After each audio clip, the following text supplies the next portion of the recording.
akim regėjau šviesą, šviesą, kuri man liepė žmonės kviesti ir suburti.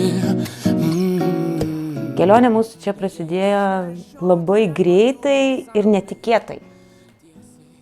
Suskaudo pilvelį, aš pusvalandžiu įsiprašiau iš darbo, nes įtarė apendicitą. Atvažiavome, tai mano tas pusvalandis darbo dar iki dabar užtruko, o buvo rugsėjo 4.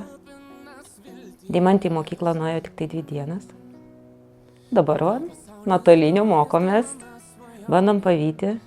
Šiai dienai visai gerai, esame dabar 2 chemoterapijoje. Pamenu dar prieš operaciją atėjo Miglė.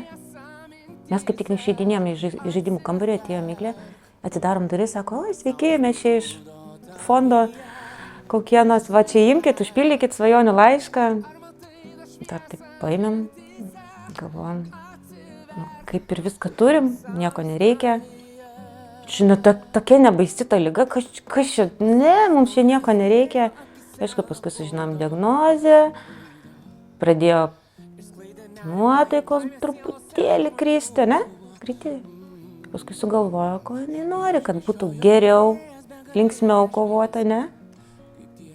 Kad reikia daugiau žaidimų, šypseno, juoko. Tai va, sugalvom savo nuotaiką kelti žaidimais. O, stovė rūp, tai kai aš dirbu renginiuose, tai jinai buvo ir susitikus su jais, tai atbėga, mama, tu žinai, ką aš mačiau, pro šalį jau verūpai buvo ir aš sakau, nu ir ką pasakei, sakai, kad aš mėgstu jų dainas. Ir sakau, ką tau pasakė? Gerai, ai, tokia laiminga jinai buvo su tais ir va dabar, kaip aš sakau, tai su kuo norėtum susitikti? Su verūpais. Jei atrodo čia... Atrodo ir buvo, šalia stovėjo, bet dar noriu, dar. Labai smagu, kad mums perdavė linkėjimus. Labą dieną. Labukas. Labelis. Labas tau sako grupė The Roop. Šiuo metu mes esame, kur čia esame? Frankfurte, pakeliui į Madridą. Aha. Ir žinau, kad mėgsti mūsų muziką. Ačiū tau už tai, kad klausaisi mūsų. Ir dar žinom, kad gavai dovanų ir tikimės tau labai jos patiks.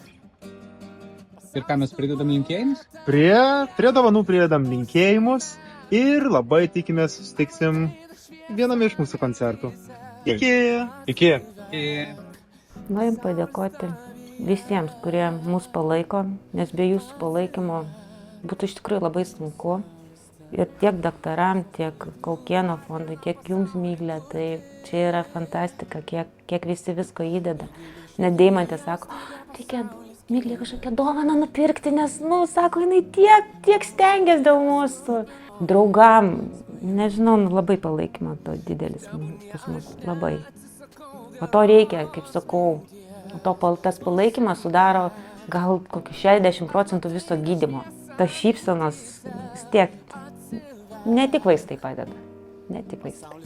Tad labai didelis dėkui visiems. Labai didelis ačiū ir pakvietimas. Ar matai tą šviesą mintyse?